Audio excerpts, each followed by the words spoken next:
ان الحمد للہ نحمده ونستعینه ونستغفره ونعوذ باللہ من شرور انفسنا ومن سیئات اعمالنا من يهده اللہ فلا مضل له ومن يضلل فلا هادی له واشهد ان لا الہ الا اللہ وحدہ لا شریک له واشهد ان محمدا عبده ورسوله اما بعد فان خیر الحدیث کتاب اللہ وخیر الہدی ہدی محمد صلی اللہ علیہ وآلہ وسلم وشر الامور محدثاتها وكل محدثۃ بدعہ وكل بدعۃ ضلالہ وكل ضلالۃ فی النار۔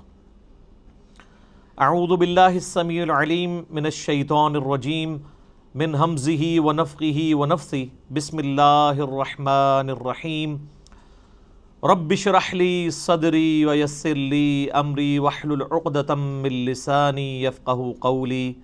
بسم اللہ الرحمن الرحیم ان اللہ وملائکتہ یصلون علی النبی یا ایہا الذین آمنوا صلوا علیہ وسلموا تسلیما۔ اللہم صل علی محمد وعلی آل محمد کما صلیت علی ابراہیم وعلی آل ابراہیم انک حمید مجید۔ اللہم بارک علی محمد وعلی آل محمد کما بارکت علی ابراہیم وعلی آل ابراہیم انک حمید مجید۔ اللہم ربنا آتنا فی الدنیا حسنۃ وفی الآخرۃ حسنۃ وقنا عذاب النار۔ لا الہ الا انت سبحانک انی کنت من الظالمین۔ حسبنا اللہ ونعم الوکیل۔ یا حی یا قیوم برحمتک استغیث ولا حول ولا قوة الا باللہ العلی العظیم۔ ربنا آتنا من لدنک رحمۃ وہیئ لنا من امرنا رشدا۔ آمین۔ میرے بھائیو، الحمدللہ آج 20 اکتوبر 2019 کو سنڈے کے دن بمطابق 20 صفر المظفر 1441 ہجری ہم انشاءاللہ تعالی اپنا نیا سلسلہ قرآن حکیم کی قرآن کلاسز کا شروع کرنے جا رہے ہیں، اور اس کا انشاءاللہ آج پہلا لیکچر انٹروڈکشن سے ریلیٹڈ ہوگا، قرآن حکیم کے تعارف پہ، اور اس سیریل کا نام ہم نے رکھا ہے قرآن آسان ترجمہ اور تفسیر، یعنی آسان با محاورہ ترجمہ اور تفسیر قرآن حکیم کی آیات سے اور صحیح الاسناد احادیث کی روشنی میں انشاءاللہ تعالی۔ اور کوشش یہی ہے کہ اس نئے سلسلے میں ٹو دی پوائنٹ ڈسکشن کی جائے، کیونکہ آپ کو پتہ ہے کہ پچھلا جو ہمارا قرآن حکیم کا ایک پورا دورہ ریکارڈ ہوا ہے وہ 9 سالوں میں ہوا ہے، 344 لیکچرز کے اندر۔ اب اتنے ڈیٹیل لیکچر نہیں ہوں گے، البتہ کوشش یہ ہوگی کہ جتنی ضروری انفارمیشن ہے وہ ضرور ڈسکس کی جائے۔ آج کی ہماری اس سلسلے کی پہلی کلاس ہے، اور اس کلاس کے اندر ہم انشاءاللہ کوشش کریں گے کہ قرآن حکیم سے متعلق 40 بنیادی انفارمیشنز جو ہیں وہ ڈسکس کریں، جو ایک مسلمان کے علم میں ہونی چاہیے، اور ان پوائنٹس کہ کانٹیکسٹ میں جتنی ضروری گفتگو ہوگی وہ میں کروں گا، ورنہ تو یہ 40 پوائنٹس کے اوپر 40 گھنٹے بھی گفتگو ہو سکتی ہے، لیکن اس گفتگو کی ضرورت نہیں ہے۔ یہ مسلمانوں کے اجماعی عقیدے ہیں، کوئی اس میں دوسری رائے نہیں ہے، اور جتنی انفارمیشن ریکوائرڈ ہے وہ انشاءاللہ میں ڈسکس کروں گا۔ اللہ کا نام لے کے شروع کرتے ہیں میرے بھائیوں۔ علمی پوائنٹ نمبر 1 وہ یہ ہے کہ ہم مسلمانوں کا یہ بنیادی عقیدہ ہے کہ یہ جو قرآن حکیم ہے یہ اللہ تبارک و تعالی کی کتاب بھی ہے اور اللہ کا کلام بھی ہے۔ باقی جتنے بھی اس سے پہلے صحائف نازل ہوئے یا کتابیں، ان کے بارے میں کلیم ہے کہ وہ اللہ کی کتابیں ہیں، لیکن یہ وہ کتاب ہے جو صرف کتاب یا سلیبس نہیں ہے بلکہ اللہ تعالیٰ کا کلام ہے۔ اور اس کا ثبوت قرآن حکیم میں سورہ التوبہ کی سٹارٹ میں ہی آتا ہے کہ جنگ کے دوران اگر کافر تم سے پناہ مانگیں تو انہیں پناہ دے دو، اور کسی ایسی جگہ پہ ان کو قید کرو جہاں پر وہ اللہ کا کلام سنیں، حتی یسمع کلام اللہ، یہاں تک کہ وہ اللہ کا کلام سنیں۔ اور یہ بھی مزے کی بات میں آپ کو بتاؤں، بڑی حیران کن، قرآن حکیم کے علاوہ جتنی بھی الہامی کتابیں ہیں، اولڈ ٹیسٹمنٹ ہو، نیو ٹیسٹمنٹ یعنی تورات، انجیل اور باقی کتابیں ہیں، زبور بھی، ان کتابوں کو اگر آپ پڑھیں گے تو ان کتابوں میں ان کتابوں کا نام موجود نہیں ہوگا، ظاہر ٹیمپرڈ فارم میں۔ یہ ہم نے اسے بائبل کا نام دیا ہوا ہے نا، باہر جو لکھا ہوا ہے، پوری بائبل کے اندر بائبل کا ذکر نہیں ہے، لیکن قرآن حکیم میں سینکڑوں مقامات پر قرآن کا نام آیا ہے، بائی نیم اس کتاب کو مینشن کیا گیا، یاسین والقرآن الحکیم، وَأُوحِيَ إِلَيَّ هَذَا الْقُرْآنُ لِأُنذِرَكُمْ بِهِ وَمَنْ بَلَغَ فَذَكِّرْ بِالْقُرْآنِ مَنْ يَخَافُ وَعِيدٍ۔ کئی آیات ہیں قرآن حکیم میں جن میں قرآن کا لفظ آیا ہے، اور قرآن کا لفظی مطلب ہے بار بار پڑھی جانے والی کتاب۔ قرات ہم اردو میں بھی استعمال کرتے ہیں، عربی کا لفظ ہے۔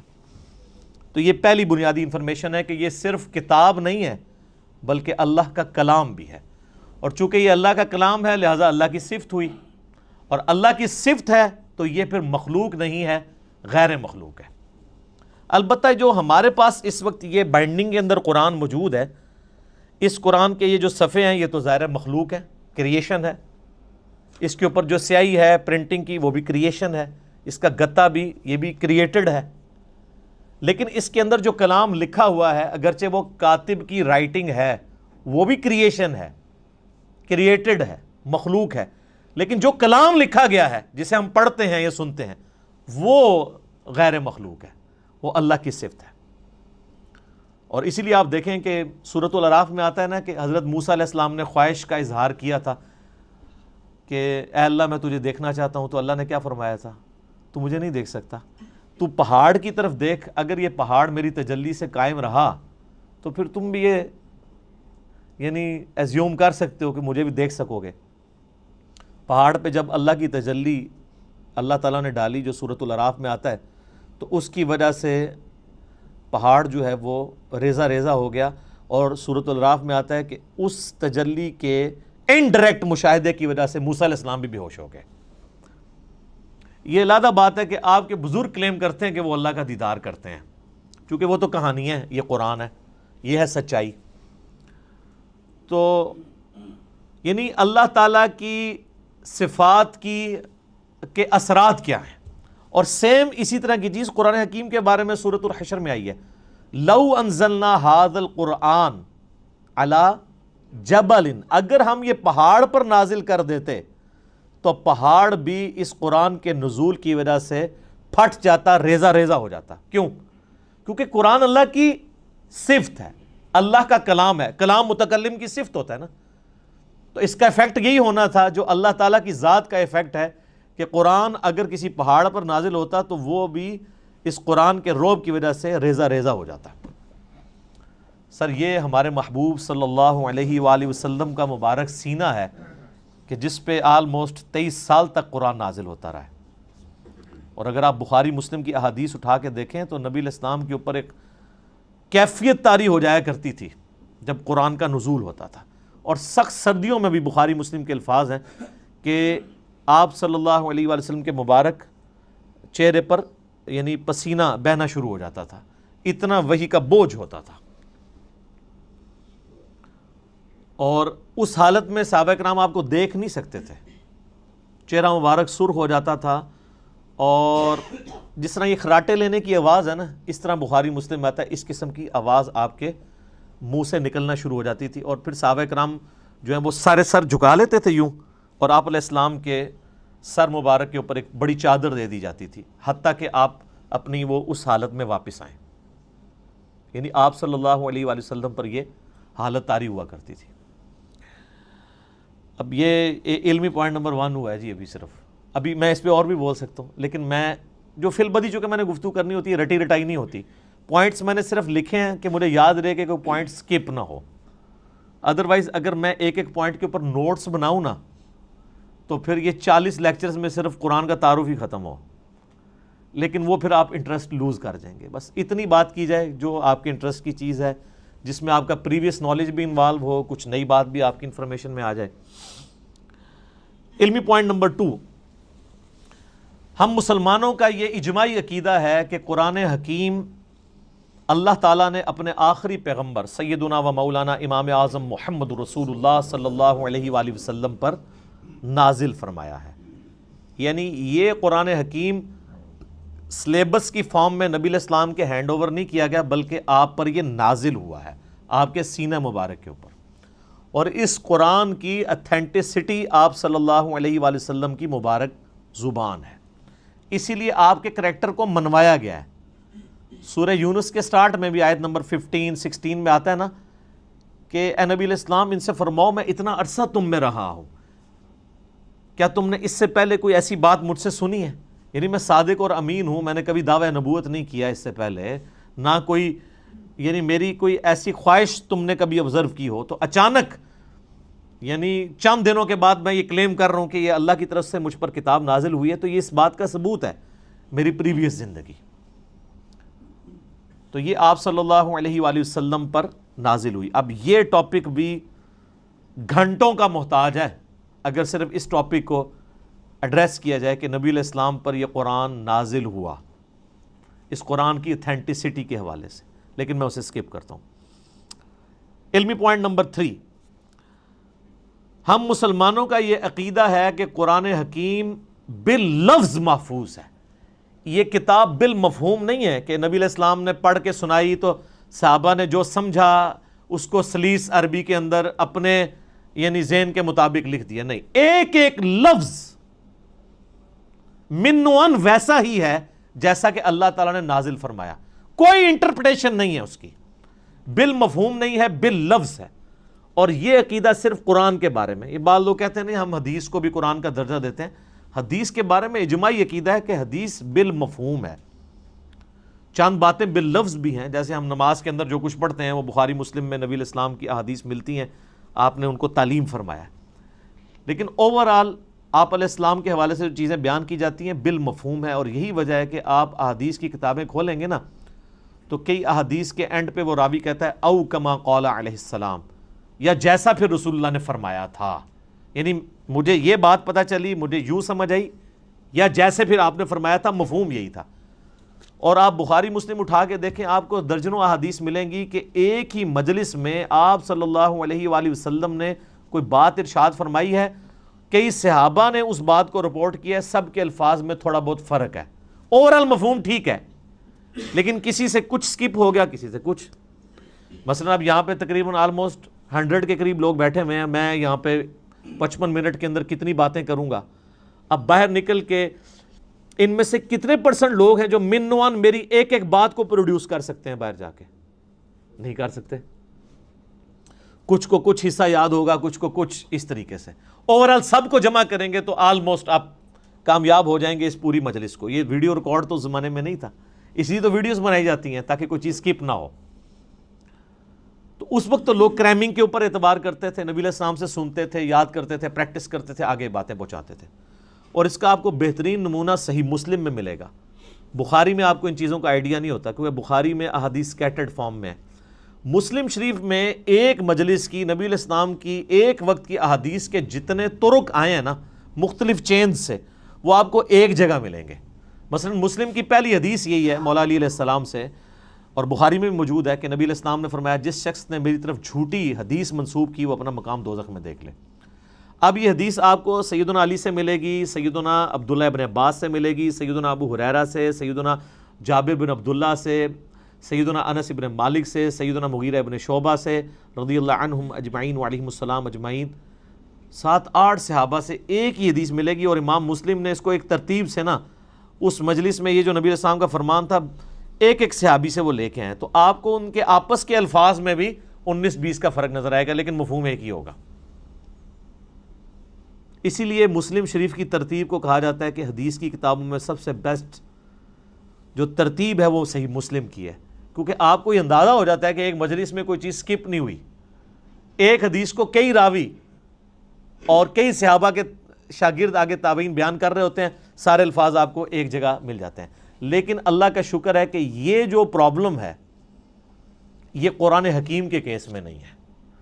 قرآن یہ دو گتوں کے درمیان پوری دنیا کے اندر ایک ہی قرآن ہے اللہ کے فضل سے. سنی ہو، شیعہ ہو، ان کے آف شوٹس ہوں، حنفی، شافعی، مالکی، حنبلی، بریلوی، دیوبندی، اہل حدیث، اثنا عشری میں شیعہ کے اندر اثنا عشری ہوں، زیدیہ ہوں، سب کے سب، ایون آغا خانی ہوں، ان کے پاس بھی یہی قرآن ہے. تو اس حوالے سے قرآن حکیم کو یہ یعنی اعزاز حاصل ہے، بلکہ اس امت کا اعزاز ہے کہ ان کے پاس وہ کتاب ہے جو بالکل اسی طریقے سے محفوظ ہے. اور آج تو بڑا آسان طریقہ ہے، ہمارے پاس وہ نسخے موجود ہیں جو سیدنا عثمان نے لکھوائے تھے اس زمانے میں، منوان وہ نسخے موجود ہیں. اور آج بڑا آسان طریقہ ہے، کاربن ڈیٹنگ اسے کہتے ہیں، جس سے آپ کسی بھی چیز کی لائف فائنڈ کر سکتے ہیں یہ کتنی پرانی ہے. آپ کو پتہ ہے پچھلے دنوں برمنگھم کے میوزیم کے اندر ایک قرآن کا نسخہ ملا تھا، اس میں سورہ طٰہٰ کی اور بعض اور آیات یعنی کچھ ان کو صفحات ملے تھے، بھیڑ کی اس کے اوپر کھال کے اوپر لکھے ہوئے، کچھ ہڈیوں کے شانے پہ جس طرح اس زمانے میں لکھے تھے. تو اس کی کاربن ڈیٹنگ انہوں نے کروائی ہے، اور وہ بی بی سی کی رپورٹ ہے، کسی مسلمان نے نہیں بنائی ہے، غیر مسلم ہے. اس میوزیم کا انچارج جو ہے وہ غیر مسلم ہے، اور ان کی ویڈیو چڑھی، آپ یوٹیوب پہ جا کے لکھیں اولڈسٹ ورژن آف قرآن. وہ تو ورژن کہتے ہیں، ورژن تو ہے ہی نہیں، قرآن تو ایک ہی ہے. تو وہ آپ کو مل جائے گا، اس کی کاربن ڈیٹنگ کرائی ہے، وہ سیدنا عثمان کے زمانے کا قرآن ہے، اور کوئی فرق نہیں ہے الحمدللہ. اور اللہ نے ایسی حفاظت لی ہے. قرآن حکیم کا ایک نسخہ جو حضرت عثمان تلاوت کر رہے تھے، اور اس نسخے کے اوپر ان کے خون کے قطرے گرے تھے جب ان کو شہید کیا گیا. اور وہ بھی کمال آیات ہیں سورہ البقرہ کی، فَسَيَكْفِيكَهُمُ اللَّهُ، ان کے مقابلے پر اللہ تجھے کافی ہے. ان آیات کے اوپر سیدنا عثمان کا خون گرا تھا. وہ آج بھی خون کا دھبا اور وہ نسخہ محفوظ ہے توپ کاپی میوزیم ٹرکی کے اندر. ایک اسی طرح کا نسخہ جو حضرت عثمان نے لکھوایا تھا وہ رشیا کے میوزیم میں ہے. تو سیم وہی قرآن ہے جو ہمارے پاس ہے، جو تاج کمپنی چھاپ رہی ہے، یا ضیاء القرآن پبلیکیشن والے چھاپ رہے ہیں، یا انٹرنیشنل لیول کے اوپر وہ جو کاتب ہے عثمان طٰہٰ دمشق کا بلکہ علماء سے معذرت کے ساتھ یہ لفظ دمشق ہے. یہ یعنی بلو بائنڈنگ میں چھپتا ہے سعودیہ سے، اور یہی ریڈ بائنڈنگ میں ایران سے چھپتا ہے. بالکل اندر ایک طرح کا قرآن ہے، اور ہر صفحے پہ آیت ختم ہو رہی ہے. کاتب نے اتنے مہارت سے اس کو لکھا ہے کہ ہر صفحے کے اینڈ آیت کے اوپر ہوتا ہے. یہ وہی قرآن ہے. کاربن ڈیٹنگ سے بھی آپ چیک کر سکتے ہیں کہ باللفظ قرآن حکیم محفوظ ہے. اور پھر اللہ نے اس کو ذریعہ محفوظ کا ہونے کا جو ہے وہ حفاظ کو بنایا ہے. آپ نے کبھی قرآن حکیم کے اینڈ پہ دیکھا ہے اس کی تصدیق کون کرتا ہے؟ 3-4 حفاظ کا لکھا ہوتا ہے ہم نے اس قرآن کو لفظ بہ لفظ پڑھا ہے، اس میں کوئی غلطی نہیں ہے. تو حافظ کہاں سے پڑھ رہے ہوتے ہیں؟ اپنی یادداشت سے. قرآن اللہ تعالیٰ نے عملی تواتر سے حفاظ کے ذریعے محفوظ کیا ہے. اس وقت دنیا میں لاکھوں میں نہیں ملینز میں لوگ موجود ہیں جن کو یہ کتاب ازبر ہے. کتنا بڑا معجزہ ہے. آپ انڈونیشیا کا مسلمان اٹھائیں، افریقہ کا مسلمان اٹھائیں، رشیا کا مسلمان اٹھائیں، سب کانٹیننٹ کا مسلمان اٹھائیں، کہیں سے شروع کریں، آدھی آیت پڑھیں، اس سے اگلی وہ دوسرا پڑھے گا، ہو ہی نہیں سکتا کوئی اختلاف آ جائے. اور اتنا یہ محکم سسٹم ہے کہ غلطی کر ہی نہیں سکتا. امام کعبہ بھی اگر اپنی تلاوت میں بھولتا ہے نا تو پیچھے سینکڑوں لوگ لقمہ دے دیتے ہیں. اور سر یہ بھی دیکھیں قرآن کا، اس وقت کسی کا احترام نہیں ہوتا کہ آگے کون کھڑا ہوا ہے. قرآن میں اگر کوئی ذرا سی بھی ڈنڈی بات نماز کے اندر لقمہ مل جاتا ہے. یہ قرآن کی اتنی بڑی حفاظت ہے. تو صرف یہ لکھے ہوئے کے اوپر اعتماد نہیں ہے، لکھنا تو ظاہر امپورٹنٹ ہے کیونکہ الذی علم بالقلم، اللہ نے قلم کے ذریعے قرآن سکھایا ہے، علم سکھایا ہے، اور وہ قرآن بھی نبی علیہ السلام نے اس طریقے سے ٹرانسفر. لیکن یہ زبانی بھی مسلمانوں نے اسے یاد کیا ہے، اور ریٹن فارم میں یہ نسخے موجود ہیں. جب کبھی بھی کوئی ایشو آتا ہے، اب تو خیر آتا ہی نہیں ہے، اتنے اسٹیبلش ہو چکے ہیں، اب تو سافٹ ویئرز بن چکے ہیں، پی ڈی ایفs موجود ہیں. اب تو کوئی کبھی آپ نے دنیا میں سنا ہے کوئی ایشو آیا کہ اس لفظ تھلے زیر ہے یا زبر ہے؟ کبھی سر یہ کئی کافر جو مسلمان ہوئے ہیں نا، ان کے لیے سب سے بڑی اٹریکشن یہ ہے کہ قرآن کا ورژن ہی کوئی نہیں، ایک ہی قرآن ہے۔ یہ جو امریکن تھے وہ پروٹیسٹنٹ کرسچن یوسف ایسٹس 80s میں مسلمان ہوئے ہیں۔ آپ ذرا ان کی وہ ویڈیو دیکھیں جس میں انہوں نے بتایا ہے کہ میں مسلمان کیسے ہوا ہوں۔ اس میں انہوں نے بتایا کہ جب مجھے پہلی دفعہ پتہ چلا نا کہ قرآن کا ورژن ہی کوئی نہیں ہے، کیونکہ ان کی تو سب سے بڑی مصیبت ہی یہ ہے کہ بائبل کے کتنے ورژن ہیں، تو قرآن ایک ہی ہے پوری دنیا کے اندر۔ اس نے کہا میں کیسے مان لوں کہ یار اتنی پرانی کتاب ہے، پرنٹنگ میں کئی بار کوئی لفظ ٹوٹ جاتے ہیں، لیکن ان کو پتہ نہیں کہ پرنٹنگ نے نہیں اسے محفوظ کیا، مسلمانوں کے سینے نے محفوظ کیا، سینوں نے۔ اور نبی علیہ السلام کی حدیث ہے المستدرک للحاکم میں صحیح سند کے ساتھ، انٹرنیشنل نمبر کے مطابق 399، کہ اللہ تعالیٰ میری امت کو کبھی گمراہی پہ جمع نہیں ہونے دے گا، جماعت پہ اللہ کا ہاتھ ہے، قیامت تک اجماع امت اللہ کی حفاظت میں، اور قرآن حکیم کی حفاظت اللہ تعالیٰ نے امت کے اجماع کے ذریعے کروائی ہے۔ یہ قرآن ہمارے سامنے تو نہیں نازل ہوا، امت کے اجماع نے اسے ٹرانسفر کیا، یعنی امت میں کوئی دوسری رائے نہیں ہے۔ ایک تو وہ رائے نا جو مناظروں میں ہوتی ہے کہ جی وہ آپ کی کتابوں میں یہ لکھا ہوا ہے، تو وہ کہتے ہیں آپ کی کتابوں میں یہ لکھا ہوا ہے، وہ ساری فضول باتیں ہیں۔ نہ سنی ان روایتوں کو آن کرتے ہیں، نہ شیعہ ان روایتوں کو آن کرتے ہیں۔ قرآن حکیم محتاج نہیں ان روایتوں کا، جو عملی تواتر سے چیز نقل ہوئی ہے۔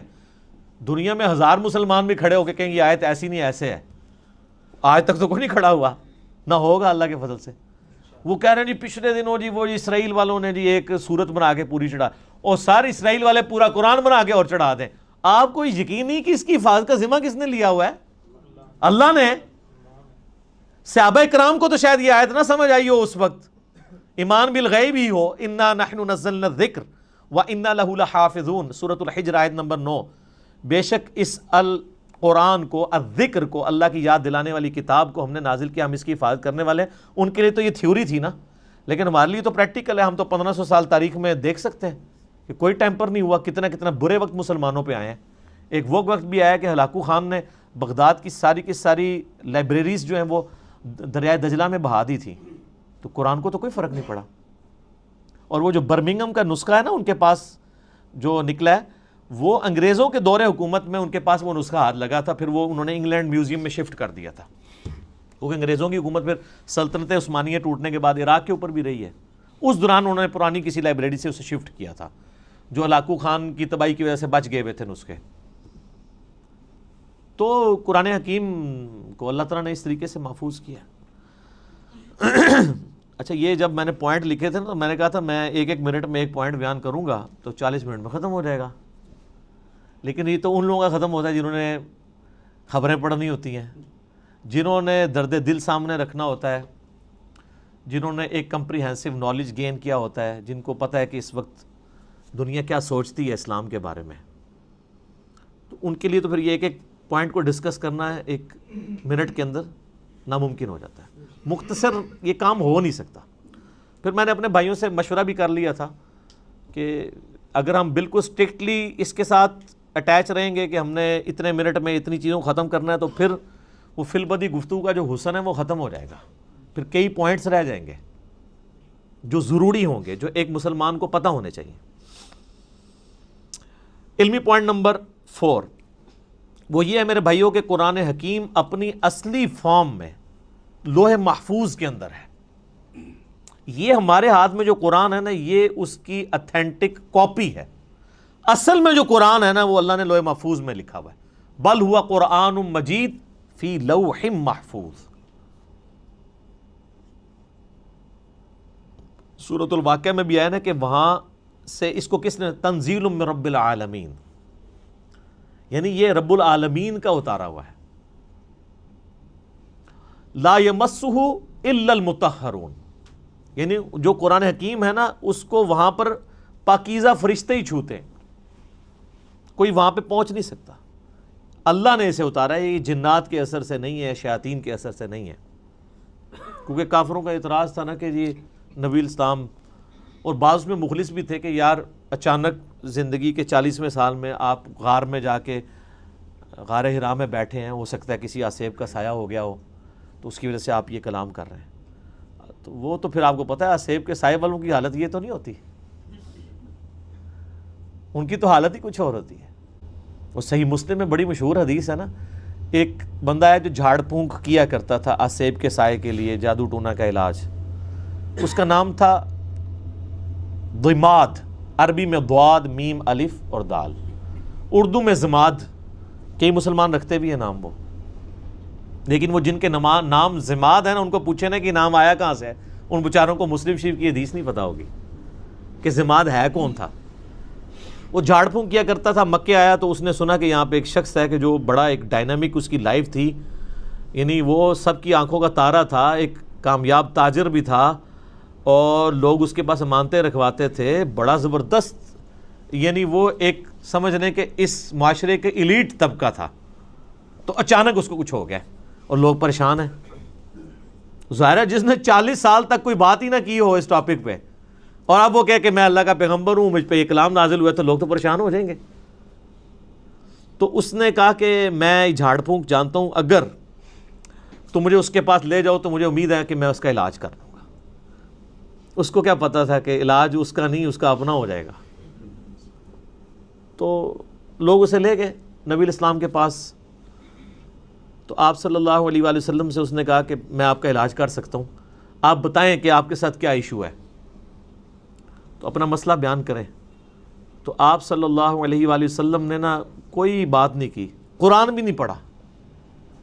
آپ جو تقریر سے پہلے خطبہ دیتے تھے نا، آپ نے بس وہ پڑھا، ان الحمد للہ نحمدہ ونستعینہ ونستغفرہ ونعوذ باللہ من شرور انفسنا ومن سیئات اعمالنا من یہدہ اللہ فلا مضل لہ ومن یضلل فلا ہادی لہ واشہد ان لا الہ الا اللہ وحدہ لا شریک لہ واشہد ان محمدا عبدہ ورسولہ۔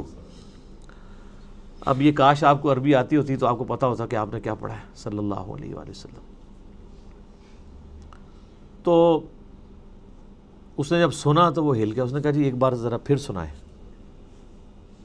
دوسری بار، تیسری بار، اس نے کہا جی میں گواہی دیتا ہوں کہ آپ اللہ کے پیغمبر ہیں، اپنا ہاتھ بڑھائیں اور مجھے مسلمان کریں۔ تو حالانکہ جو بندہ ایکسپرٹ تھا جادوگری کا، اس نے بھی کلام سن کے، قرآن نہیں صرف آپ علیہ السلام کا عام کلام سن کے، اس نے کہا نہیں، جنات جن لوگوں کے اوپر اثر ہوتا ہے ان کا اس طرح کا کریکٹر نہیں ہوتا، وہ اس طرح کی باتیں نہیں کرتے، ان کی باتیں تو آل فال ہوتی ہیں، اتنی پریسائز باتیں نہیں ہوتی ہیں۔ پھر نبی علیہ السلام کی مبارک ذات کا ایک روب بھی تھا۔ جو بندہ جادو کا، ان ساری چیزوں کا ایکسپرٹ تھا، اس نے ڈکلیئر کر دیا کہ جادوگر نہیں ہے، اور جو جہلات ہے جن کو جادو کا، آسیب کا الف بے بھی نہیں پتا تھا، وہ لوگ نبی علیہ السلام کو اس کے بعد بھی جادوگر کہتے رہے، نعوذ باللہ۔ ان کی قسمت میں ہدایت نہیں تھی نا۔ ہونا تو چاہیے تھا کہ جب ایکسپرٹ نے مان لیا کہ نہیں ہے، تو تم لوگوں کو تو پتہ ہی نہیں یہ فیلڈ ہے کہ نہیں، تم خام خواہ کہتے ہو۔ جیسے معذرت کے ساتھ آج کی دنیا میں آپ کو مثال دوں، میرے بارے میں علماء کہتے ہیں جاہل ہے، اس کو تو عربی بھی نہیں آتی، اس کو تو پڑھنا ہی کچھ نہیں آتا، وہ قرآن دیکھ کے بھی غلط پڑھتا ہے، وہ پڑھ ہی نہیں سکتا۔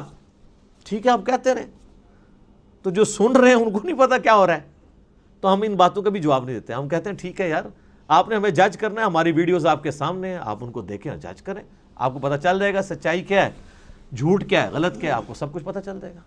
تو یہ میرے بھائیوں، یعنی یہ جو آواز حق کے لیے بلند ہوتی ہے نا، اس کے ساتھ ہمیشہ اس طریقے سے یعنی لوگ مسچیف کرنے کی کوشش کرتے ہیں، لوگ یعنی غلط طریقے سے حق کی آواز کو دبانے کی کوشش کرتے ہیں، لیکن اللہ تعالیٰ جو آواز اٹھانی ہوتی ہے وہ اللہ تعالیٰ اٹھا دیتا ہے۔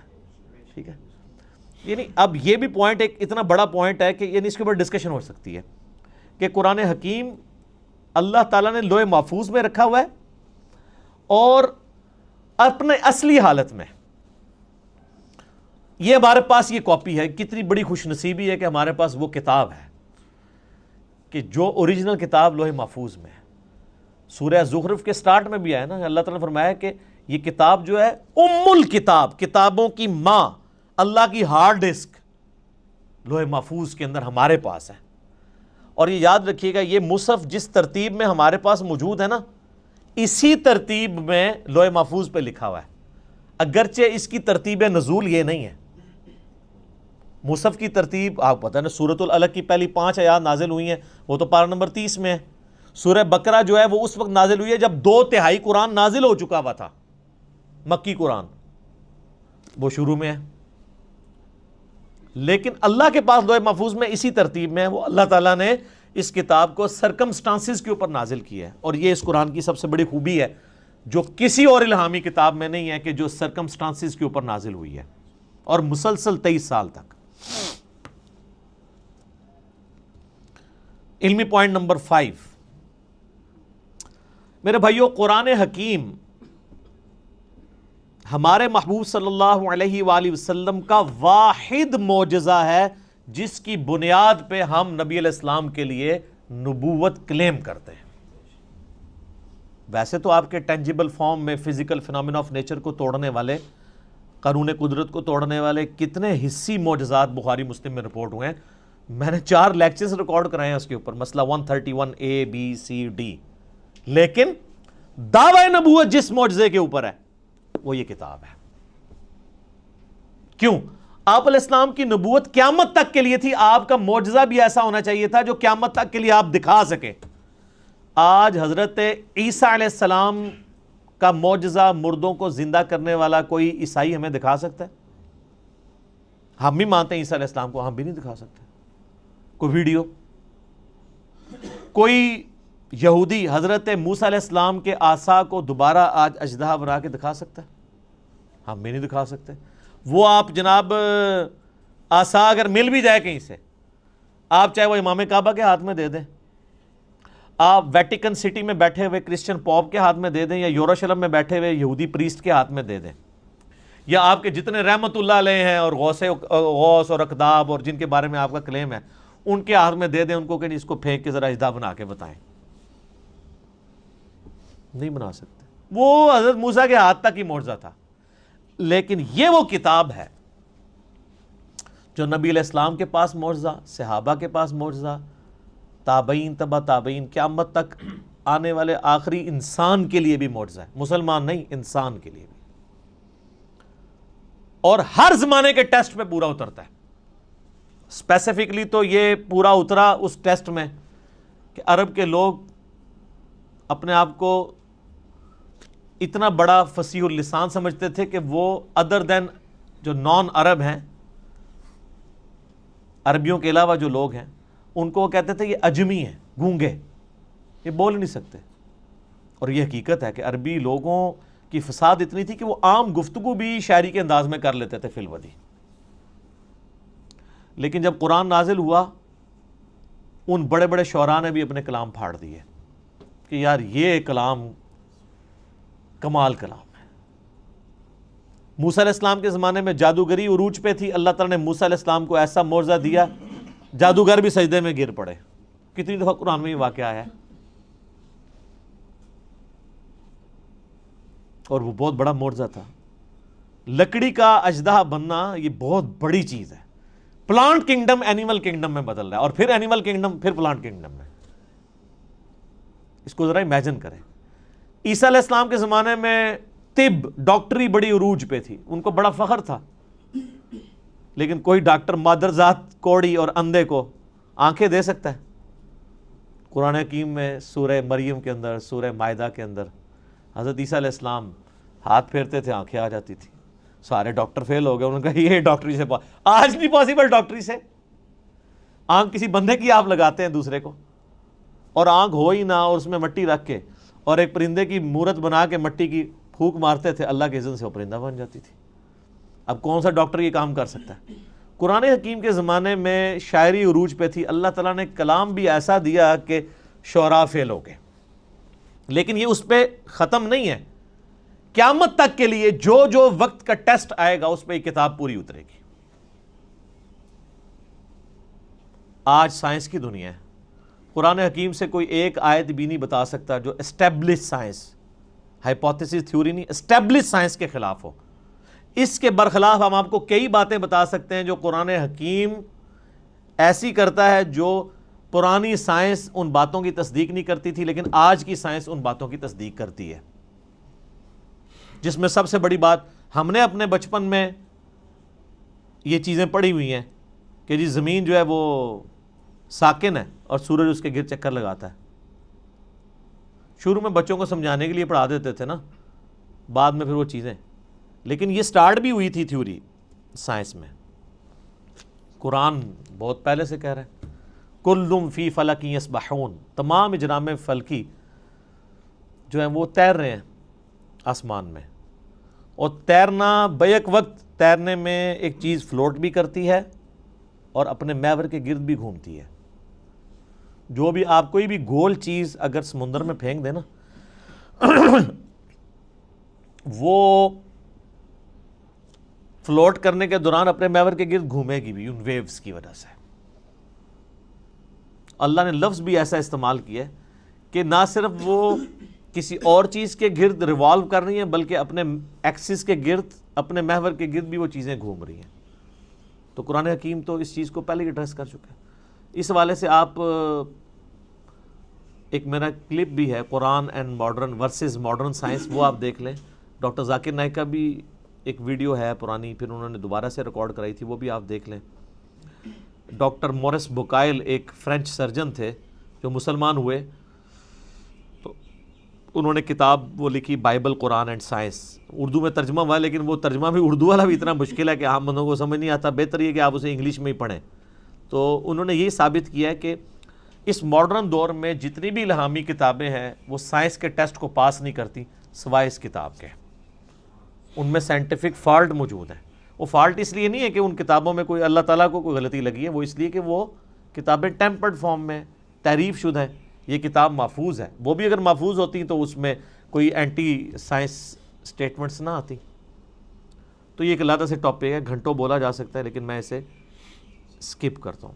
علمی پوائنٹ نمبر 6، اور وہ ہے میرے بھائیوں قرآن حکیم کی پیش گوئی اگلی کتابوں میں بھی موجود ہے، اس سے پہلے جو گزر چکی. اگلی سے مراد ہوتا ہے جو آگے گزر چکی. ہم ویسے اگلی سے مراد کرتے ہیں جو آگے آنے والے ہیں، لیکن اردو تھوڑی سیکھیں. اگلے سے مراد ہوتا ہے جو پہلے لوگ گزر چکے ہیں. ہم پچھلے ہیں جو پیچھے پیچھے ان کے آ رہے ہیں، کیونکہ لوگ اپنی منزل کی طرف جا رہے ہیں نا. صحابہ کرام ہمارے اگلے ہیں، ہم ان کے پچھلے ہیں. تو جن کو اردو نہیں آتی وہ بیچارے الٹ سمجھ رہے ہوتے ہیں. تو اگلی کتابیں ہیں تورات، زبور، انجیل، اولڈ ٹیسٹمنٹ، نیو ٹیسٹمنٹ کی فارم میں جو اویلیبل ہیں، ان کتابوں میں اس کی پیش گوئیاں موجود ہیں الکتاب کی فارم میں کہ الکتاب اس طرح آخری پیغمبر کے اوپر نازل ہوگی. نبی علیہ السلام کی پریڈکشنز موجود ہیں. سورۃ الاعراف میں آتا ہے، اللہ تعالیٰ فرماتا ہے کہ ان کے اندر وہ پیغمبر آئے ہیں جن کی یہ پیش گوئیاں تورات اور انجیل کے اندر لکھی ہوئی پاتے ہیں. سورۃ الانعام کے اندر آیا کہ یہ پروفٹ وہ ہیں کہ یہ اپنے بیٹوں سے زیادہ ان کو پہچانتے ہیں کہ یہ وہی پیغمبر ہیں جن کی پریڈکشنز تورات اور انجیل کے اندر موجود ہیں. اپنے بیٹے کے بارے میں تو شک نہیں ہوتا نا کسی کو، کہ بچپن سے ظاہر اس کے سامنے پیدا ہوتا ہے، باپ جانتا ہوتا ہے. اس سے زیادہ نبی علیہ السلام کو یہ جانتے ہیں کہ وہی پیغمبر ہیں، لیکن نہیں مانا انہوں نے. نہیں ماننا ہوگا تو آپ جتنے مرضی دلائل رکھیں. ایون آج ٹیمپرڈ فارم میں جو تورات اور انجیل موجود ہے نا، اس میں بھی آپ کو نبی علیہ السلام کی پروفیسیز مل جائیں گی. اس کے اوپر بھی کئی ایک ویڈیوز نیٹ کے اوپر رکھی ہوئی ہیں. Similarities between Christianity and Islam, similarities between Hinduism and Islam. Doctor Zakir Naik کی ویڈیوز ہیں، انہوں نے کتنی چیزیں پروف کی ہیں، موجود ہیں. جس سے اور یہ بیسیکلی انہوں نے زیادہ تر محنت تو کی تھی احمد دیدار صاحب نے رحمہ اللہ تعالی، انہی سے ہی کاپی کیا ہے انہوں نے، خصوصاً کرسچینٹی کے پوائنٹ آف ویو سے. باقی جہاں تک ہندوازم اور باقی چیزوں کا تعلق ہے وہ ڈاکٹر ذاکر نائک کو کریڈٹ جاتا ہے کہ یہ انہوں نے ویلیو ایڈیشن کی ہے احمد دیدار صاحب کے کام کے اندر، کوئی شک نہیں اس کے اندر. تو آپ پروفیسیز دیکھیں. اس وقت جو آپ کو وہ انارکلی جو بازار بائبل سوسائٹی والوں کو آپ لیٹر لکھیں، وہ فری آپ کے گھر بائبل بھجوا دیں گے. نیٹ کے اوپر PDF رکھا ہوا ہے. ویسے وہ منگوانے سے پہلے قرآن جو آپ کے گھر غلاف میں ہے اس کو خود پڑھ لیں. لوگ وہ بائبل منگوا لیتے ہیں قرآن نہیں منگوا کے پڑھتے. قرآن بلکہ منگوانا بھی نہیں، گھر پڑا ہوا ہے. میں اسی لیے قرآن کے غلافوں کے بڑا خلاف ہوں. یہ غلاف کے اندر جو قرآن ہے یہ کوئی نہیں کھولتا، کیونکہ جب بندہ یہ تصور کرتا ہے نا اس کو یوں کر کے کھولنا ہے پھر یوں بند کرنا ہے، وہ بند ہی پڑا رہتا ہے. کتابیں بھی آپ کسی کو گفٹ کریں اس کے اوپر سے ساری وہ پیکنگز اتار کے دیا کریں، کبھی شاید وہ کھول کے پڑھ ہی لے. وہ آپ پڑھیں تو اس میں آپ کو ڈیوٹرانومی چیپٹر جو ہے تورات کے اندر، اولڈ ٹیسٹمنٹ کے اندر ملے گا، اس کا باب نمبر 18 ہے، اس میں آیت نمبر 18 ہے کہ موسیٰ علیہ السلام کو اللہ تعالیٰ نے وحی کی کہ اے موسیٰ میں تیرے بھائیوں میں سے، بھائی کون؟ بنو اسماعیل، بنو اسرائیل کے بھائی بنو اسماعیل. اور یہ یعنی تورات کے شروع میں پیدائش چیپٹر میں موجود ہے کہ حضرت ابراہیم علیہ السلام کی 2 بیویاں تھیں، 2 بیٹے تھے، جو مین حضرت یعقوب علیہ السلام جو ان کے حضرت اسحاق کے بیٹے تھے تو وہ آگے ان سے وہ بنی اسرائیل چلے، اور دوسری طرف حضرت اسماعیل تھے. تو میں تیرے بھائیوں یعنی بنو اسماعیل میں سے، بلکہ آج بھی آپ اسرائیل والوں سے پوچھیں، عرب لوگ وہ کہتے ہیں ہمارے کزنز ہیں، وہ مانتے ہیں اس بات کو، عربی ان کو کزن مانتے ہیں. اس لیے ہمیں شک پڑتا ہے اندر سے دونوں ملے ہوئے نہ ہوں، جو کچھ مسلمانوں کے خلاف یہ لوگ کر رہے ہوتے ہیں. ہم اسرائیل کو تسلیم نہیں کیے بیٹھے ہوئے اسلام کی حمیت میں، اور جن لوگوں کی اصل دشمنی تھی وہ ان کے ساتھ پینگیں بڑھا رہے ہیں. تو وہ ڈیوٹرانومی چیپٹر میں 18 نمبر میں آیت نمبر 18 ہے، موسیٰ میں تیرے ان یعنی ماننے والوں کے بھائیوں میں یعنی ان کے کزنز کے اندر تیری مانند ایک رسول اٹھاؤں گا جو ان پہ میری آیات کو تلاوت کرے گا.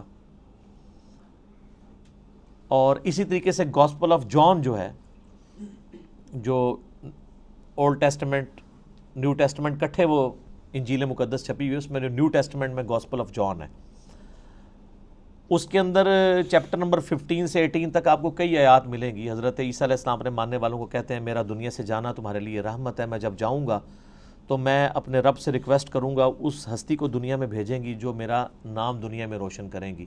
مجھے تم سے بہت کچھ کہنا ہے لیکن تم ابھی ان چیزوں کے متحمل نہیں ہو. وہ جب ہستی دنیا میں آئیں گی تو وہ تمہیں وہ ساری چیزیں تعلیم کریں گی، اور اللہ تعالیٰ ان کے منہ میں اپنا کلام ڈالے گا. یہ جو پروفیسی ہے یہ دنیا میں کسی پروفٹ کے بارے میں نہیں ہے. باقی سارے پیغمبروں کو سلیبس کی فارم میں کتاب تختیوں کی شکل میں موسیٰ علیہ السلام کو ملا ہے. یہ جو اللہ تعالیٰ کلام ان کے منہ سے بلوائے گا ان کے سینے پہ نازل کر کے، یہ ہے ہی صرف نبی الاسلام کے لیے. اچھا، وہ اب اس کے اوپر بھی ٹیکنیکل بحث ہیں، عیسائی کیا اعتراض کرتے ہیں، وہ علیحدہ سے ٹاپک ہے، میں اس کو سکپ کرتا ہوں. بہرحال وہ جو ڈیوٹرانومی جس اولڈ ٹیسٹمنٹ والا حوالہ اس کو کرسچنز اور جوز دونوں مانتے ہیں، نیو ٹیسٹمنٹ کو صرف کرسچنز مانتے ہیں. اس کے اندر یہ جو ہے نا کہ تیرے بھائیوں میں سے تیری مانند رسول اٹھاؤں گا، تو وہ کرسچنز کہتے ہیں یہ جو تیری مانند سے مراد ہے نا یہ حضرت عیسیٰ کی پیش گوئی ہے کہ حضرت موسیٰ کے بعد حضرت عیسیٰ بھی یہودیوں میں ہی پیدا ہوں گے. اس میں تو کوئی شک نہیں کہ حضرت عیسیٰ بھی یہودی تھے، یہودی النسل تھے، بنی اسرائیل میں سے تھے. لیکن یہ پروفیسی ان کے بارے میں پوری نہیں ہوتی، کیونکہ اس میں الفاظ ہیں تیری مانند اور تیرے بھائیوں میں سے. بھائی تو بنو اسرائیل کے بنو اسرائیل نہیں، بنو اسماعیل ہیں، ورنہ تو ہوتا کہ تم ہی میں سے اٹھاؤں گا. بھائی کہنے کی ضرورت ہی نہیں تھی، تیری اولاد میں سے اٹھاؤں گا. نہیں، بنو اسماعیل میں نبی الاسلام کے علاوہ تو کوئی پروفٹ بھی نہیں ہے. اور تیری مانند میں دیکھیں کیا قیامت مضمر ہے کہ حضرت موسیٰ علیہ السلام کی مانند ہمارے ہی پیغمبر ہیں صلی اللہ علیہ وآلہ وسلم. حضرت موسیٰ علیہ السلام کی نیچرل ڈیتھ ہوئی ہے، حضرت عیسیٰ علیہ السلام کی نیچرل ڈیتھ نہیں ہوئی بلکہ اللہ نے ان کو اٹھا لیا. چلیں کرسچنز کے نزدیک وہ شہید کر دیے گئے، نیچرل ڈیتھ نہیں ہوئی. تو حضرت موسیٰ علیہ السلام کی مانند ہمارے محبوب صلی اللہ علیہ وآلہ وسلم ہیں، حضرت عیسیٰ نہیں ہے. اچھا، حضرت موسیٰ صاحب امت پیغمبر تھے، 6 لاکھ کا لشکر لے کے نکلے، اور حضرت عیسیٰ علیہ السلام کے اوپر صرف 12 بندے ایمان لے کے آئے تھے، اور ان کی جان بھی اللہ نے بچائی ان کو زندہ اٹھا کے. ہمارے محبوب صلی اللہ علیہ وآلہ وسلم بھی صاحب امت تھے، آپ کی مبارک زندگی میں 1 لاکھ سے زیادہ لوگ آپ پہ ایمان لا چکے تھے، اور آج تو ماشاءاللہ آپ دیکھ لیں باہر ہیں. اس ریزیملنس میں بھی ہمارے محبوب صلی اللہ علیہ وآلہ وسلم حضرت موسیٰ سے زیادہ ریزیملنس رکھتے ہیں ایز کمپیئر ٹو حضرت عیسیٰ جو موسیٰ علیہ السلام سے رکھتے ہیں. حضرت موسیٰ علیہ السلام کی پیدائش نارمل طریقے پہ ماں باپ کے ذریعے ہوئی ہے، اور ہمارے نبی علیہ السلام کی پیدائش بھی نارمل طریقے سے ماں باپ کے ذریعے ہوئی ہے. لیکن حضرت عیسیٰ علیہ السلام کی پیدائش نارمل نہیں ہے، معجزانہ طور پہ اللہ تعالیٰ نے ان کو پیدا کیا. اس ریزیملنس میں بھی ہمارے نبی علیہ السلام حضرت موسیٰ کی مثل ہیں، حضرت عیسیٰ علیہ السلام ان کی مثل نہیں ہے. اس قسم کی کئی اس طریقے سے نئی شریعت، حضرت عیسیٰ علیہ السلام تو 10 کمانڈمنٹس کو اسٹیبلش کرنے آئے تھے، کوئی نئی شریعت نہیں لے کے آئے. موسیٰ علیہ السلام کی شریعت کو آگے لے کے چلیں، ہمارے نبی علیہ السلام نئی شریعت لے کے آئے ہیں، جس طرح کہ موسیٰ علیہ السلام کی شریعت نہیں تھی. اس اعتبار سے بھی ہمارے محبوب صلی اللہ علیہ وآلہ وسلم اور حضرت موسیٰ علیہ السلام کے اندر ریزیمبلنس پائی جاتی ہے جو حضرت عیسیٰ اور موسیٰ میں نہیں پائی جاتی. لہٰذا یہ جو پروفیسی ہے ڈیوٹرانومی کی چیپٹر نمبر 18 ورس نمبر 18 کتاب الاستثناء چیپٹر، یہ منوان ہمارے محبوب صلی اللہ علیہ وآلہ وسلم کے بارے میں پوری ہوتی ہے اور کسی شخص کے بارے میں نہیں. اب اس میں بھی گھنٹوں بولا جا سکتا ہے لیکن سکپ کرتا ہوں میں اسے. علمی پوائنٹ نمبر 7، قرآن حکیم کی زبان عربی ہے جو آج تک اسی طریقے سے زندہ ہے جو نبی علیہ السلام کے مبارک زمانے میں تھی. سر آج سے 100 سال پہلے کی اگر آپ شیکسپیئر کی انگریزی پڑھیں نا تو آپ کو کئی الفاظ نہیں آئیں گے. شیکسپیئر کی انگریزی تو چھوڑ دیں، آپ فضائل اعمال آج سے 50-60 سال پہلے جو لکھی گئی ہے اس میں کئی اردو کے الفاظ ہیں جو آج مستعمل ہی نہیں ہیں. ہر 50-60 سال کے بعد کتاب تبدیل ہو جاتی ہے اس حوالے سے سمجھنے کے اعتبار سے کہ اس کی جو لینگویج ہے نا وہ چینج ہو جاتی ہے، ایوالو ہو رہی ہوتی ہے. لیکن عربی ایسی ایوالو ہوئی ہے کہ قرآن حکیم کی برکت سے اللہ نے اسے چینج نہیں ہونے دیا. آج بھی وہی عربی بولی جا رہی ہے حجاز کے اندر اور پورے ایریے کے اندر. عربی زبان کو فریز کر دیا ہے قرآن حکیم نے.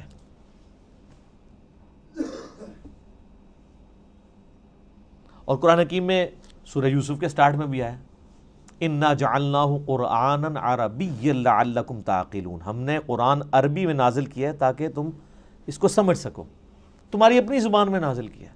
سورہ انبیاء میں آیا کہ تم غور نہیں کرتے، یہ وہ کتاب ہے جس میں تمہارا ذکر موجود ہے، اس کے ساتھ تم مانوس ہو، تمہاری اپنی لینگویج میں بات ہو رہی ہے. پھر اس طریقے سے قرآن حکیم میں آیا یہ فصیح اللسان عربی زبان کے اندر ہے. پھر اللہ تعالیٰ نے قرآن حکیم میں یہ بھی فرمایا کہ یہ کہتے ہیں اس نے کوئی اجمی غلام چھپا کے رکھا ہوا ہے جو اسے پڑھاتا ہے یہ کتاب.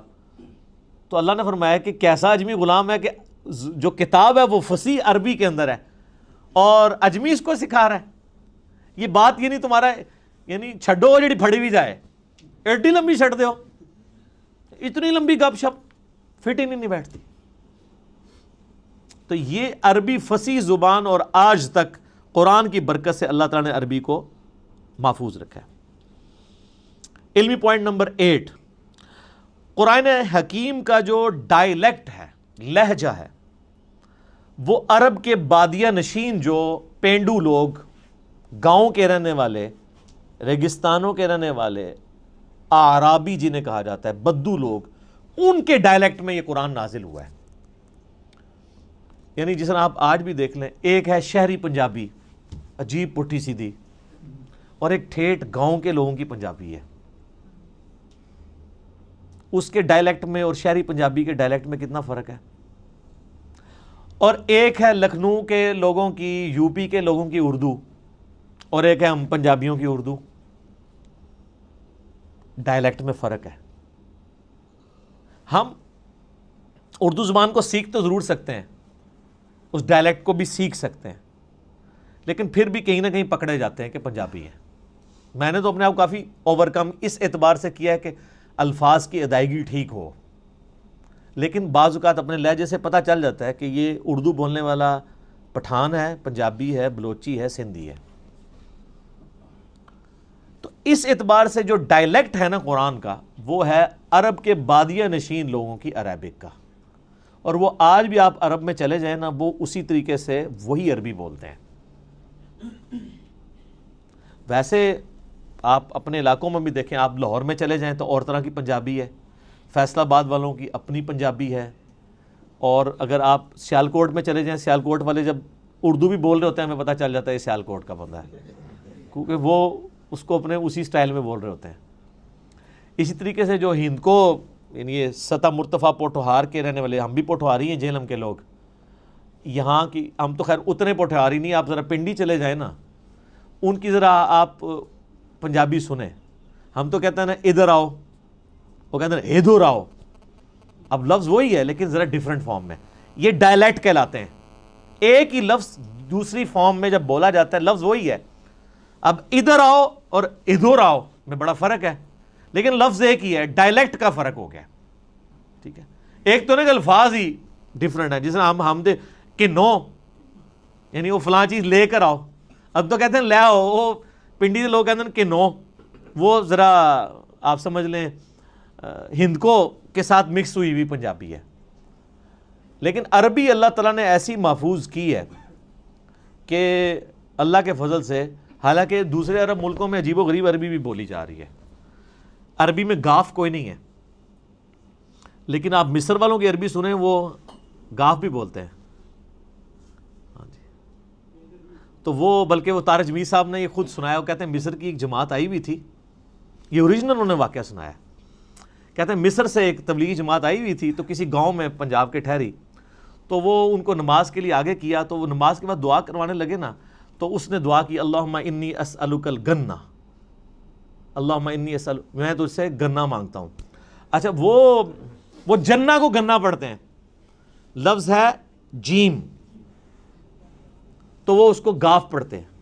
جیسے کئی لفظ گاف ہیں عربی میں جیم پڑھے جاتے ہیں. یہ شیخ عبد القادر جو جیلانی ہیں، ان کا نام ہے شیخ عبد القادر گیلانی. جب یہ عربی میں گیا نا، تو عربی میں تو گاف نہیں ہوتی تھی، تو ان کو جیلانی کہنا شروع کر دیا، گاف کو جیم بنا. جیسے کراچی ہے تو کراچی اب چھ تو ہوتی نہیں عربی میں، کراچی اگر کوئی وہ عربی بولے گا تو وہ کراچی تو نہیں بولے گا. پاکستان کو وہ باکستان بولتے ہیں، کیونکہ پے ہوتی نہیں ہے تو وہ بے بولتے ہیں اس کی جگہ. تو طارق جمیل صاحب کہنے لگے کہ وہ بار بار دعا کر رہے تھے اللہم انی اسألک الگنہ، وہ کہہ رہے تھے وہ جنہ کو گنا پڑھ رہے تھے، تو وہ جناب وہ گاؤں کے لوگ اتنے سارے گنے لا کے انہوں نے اگلی نماز میں وہاں رکھ دیے. انہوں نے کہا جی گنے پہ مانگنے نے، ظاہر ہے اس سے آپ ہمارے لوگوں کی بھی جہالت دیکھ لیں کہ ان کو بھی عربی کوئی نہیں آتی نا، ورنہ وہ اللہم انی اسألک یہ ان کو سمجھ آ رہی ہوتی، ان کو بس یہی سمجھ آیا گنا گنا وہ کہہ رہے ہیں، شاید گنا شوق سے کھاتے ہیں، تو وہ جنہ کو گنا پڑھ رہے تھے. تو اس طرح کا یعنی جو عربک میں ڈیفارمیشن ہے نا، وہ مصر کی عربی میں اور اس طرح کی آئی ہے کہ اس میں الفاظ اس طرح آ گئے ہیں، لیکن جو پیورلی عرب کے لوگ ہیں وہ آج بھی وہی عربی بولتے ہیں جو عربی ہے، اس کے اندر وہ کوئی بھی اس طریقے سے تبدیلی نہیں آئی ہوئی ہے. جس قسم کی تبدیلی جو ہے وہ ہمیں ان لوگوں کے اندر نظر آتی ہے. تو یہ اللہ تعالیٰ نے قرآن حکیم کو محفوظ کیا ہے عربی کی برکت سے. اللہ تعالیٰ نے عربی کو محفوظ کیا ہے قرآن کی برکت سے. عربی اللہ کی زبان ہے نا جی، تو اس پہ بھی اب کافی کچھ بولا جا سکتا ہے. علمی پوائنٹ نمبر 9 وہ ہے میرے بھائیوں، قرآن حکیم جو ہمارا عیسوی کیلنڈر اس وقت چل رہا ہے نا دنیا میں، جس کے مطابق آج 20 اکتوبر 2019 ہے، اس کیلنڈر کے مطابق 610 عیسوی 610 AD اینو ڈومینی، یہ آفٹر ڈیتھ آف عیسیٰ نہیں ہے، یہ اینو ڈومینی ہے، ایئر آف دا لارڈ. حضرت عیسیٰ کی پیدائش کے سال کو یعنی ڈکلیئر کیا گیا تھا 1 عیسوی، ان کی ڈیتھ کو نہیں. یہ AD سے مراد ڈیتھ نہیں ہے، یہ لیٹن لینگویج کا لفظ ہے، اینو ڈومینی کا مخفف ہے. اس پہ میرا یوٹیوب پہ کلپ بھی ہے، عیسوی کیلنڈر ورسز ہجری کیلنڈر. یہ دونوں اللہ کے کیلنڈر ہیں، وہ سورج کے اعتبار سے چلتا ہے، دوسرا چاند کے اعتبار سے. لیونر اور سولر دونوں ہی اللہ کے ہیں. 610 عیسوی سے لے کر 632 عیسوی تک، یعنی نبی علیہ السلام کی وفات 632 میں ہوئی، اس پیریڈ آف ٹائم کے اندر قرآن حکیم نازل ہوا ہے. آلموسٹ یہ 22 سال بنتے ہیں عیسوی اعتبار سے، اور آلموسٹ 23 سال بنتے ہیں تقریباً ہجری اعتبار سے. چونکہ لیونر ایئر آپ کو پتا ہے نا، ہر سال 10 کا فرق پڑ جاتا ہے. یہ تو تقریباً 365 دنوں کا سال ہوتا ہے، اور جو دوسرے والا سال ہے وہ 355 دنوں کا. تو 10 سال کا فرق پڑتا رہے 20 سال تک، تو 200 دن کا فرق پڑ گیا نا، آلموسٹ پونے سال کا فرق پڑ جاتا ہے. تو وہ فرق نظر آتا ہے. تو اس دوران یہ قرآن حکیم نازل ہوا ہے، آلموسٹ 22 سال عیسوی اعتبار سے، اور آلموسٹ 23 سال جو ہے وہ ہجری اعتبار سے. اور علمی پوائنٹ نمبر 10 آج کا آخری، کیونکہ ٹائم بالکل قریب ہو چکا ہے، قرآن حکیم حجاز میں نازل ہوا ہے، نجد میں نازل نہیں ہوا. نبی علیہ السلام کا پورا جو ٹریولنگ کا حصہ ہے وہ سارا حجاز کا ہے. مکہ بھی حجاز میں ہے، مدینہ بھی حجاز میں، ایون آپ تبوک تک چلے گئے عرب کے اینڈ پہ، آپ یعنی وہ تہامہ کی جو پہاڑیاں ہیں ان کی اس سائڈ پہ حجاز ہے، اور وہ دوسری سائڈ نجد کہلاتی ہے نا. تو حجاز کے اندر قرآن نازل ہوا ہے، قرآن نجد میں نازل نہیں ہوا. یعنی وہ ٹائم اینڈ سپیس کی بات کر رہا ہوں. ٹائم اس کا 610 عیسوی سے 632 عیسوی ہے، اور سپیس اس کے نازل ہونے کی کون سی ہے؟ حجاز۔ پورے کا پورا قرآن جو ہے وہ حجاز کے اندر نازل ہوا ہے اور کسی ملک کے اندر نازل نہیں ہوا، یعنی عرب کی سرزمین میں نازل ہوا، اور عرب کی سرزمین میں بھی نازل ہوا ہے۔ نبی صلی اللہ علیہ وآلہ وسلم کچھ عرصہ مکہ رہے، 2/3 قرآن وہاں پہ نازل ہوا، پھر مدینہ شریف میں، پھر برزخی قرآن بھی ہے مکے سے مدینہ ہجرت کے دوران، پھر مدینے سے تبوک جاتے وہاں پہ بھی ہے، اور یہ آگے انشاءاللہ اگلے جو علمی پوائنٹس آئیں گے ان میں میں ڈسکس کروں گا کہ کسی صورت کا مکی یا مدنی ہونے کا یہ مطلب نہیں کہ 100% ہی وہ مکی اور مدنی ہے۔ بعض اوقات کئی آیات ہیں جو مکی ہیں اور مدنی صورتوں میں ہیں، کچھ مدنی آیات ہیں جو مکی صورتوں میں ہیں۔ اوورال زیادہ پیریڈ جس صورت کا ہوتا ہے اس اعتبار سے اسے مکی مدنی کہتے ہیں، اور بعض پوری بھی مکی اور مدنی ہے۔ لیکن ایک جو ہمارا یہ عقیدہ ہے کہ یہ قرآن حکیم آن دا فیس آف ارتھ جس سپیس میں نازل ہوا وہ سپیس تھی حجاز کی سپیس، عرب کا جو جزیرہ نما عرب ہے اس میں بھی حجاز والا پورشن جو ہے، یہ والا پورشن جو پہاڑوں کے اس طرف لائی کرتا ہے، تو یہ قرآن نجدی نہیں، یہ نجدی وہ بھی اب آپ کو پتہ ہے نجدی کہتے ہیں نا، نجدی ہو، تو قرآن حکیم نجدی نہیں ہے، قرآن حکیم حجازی ہے۔ ٹھیک ہو گیا؟ تو اللہ تعالیٰ سے دعا ہے جو حق بات میں نے کہی اللہ تعالیٰ ہمارے دلوں میں راسخ فرمائے، اگر جذبات میں میرے منہ سے کوئی غلط بات نکل گئی تو اللہ تعالیٰ ہمارے دلوں سے معاف کر دے، ہمیں کتاب و سنت کی تعلیمات پر عمل کر کے دوسرے بھائیوں تک پہنچانے کی توفیق عطا فرمائے۔ اللہم صلی علی محمد وعلی آل محمد کما صلیت علی ابراہیم وعلی آل ابراہیم انک حمید مجید۔ اللہم بارک علی محمد وعلی آل محمد کما بارکت علی ابراہیم وعلی آل ابراہیم انک حمید مجید۔ سبحانک اللہم وبحمدک اشہد ان لا الہ الا انت استغفرک واتوب الیک وما علینا الا البلاغ المبین۔ جزاکم اللہ خیرا۔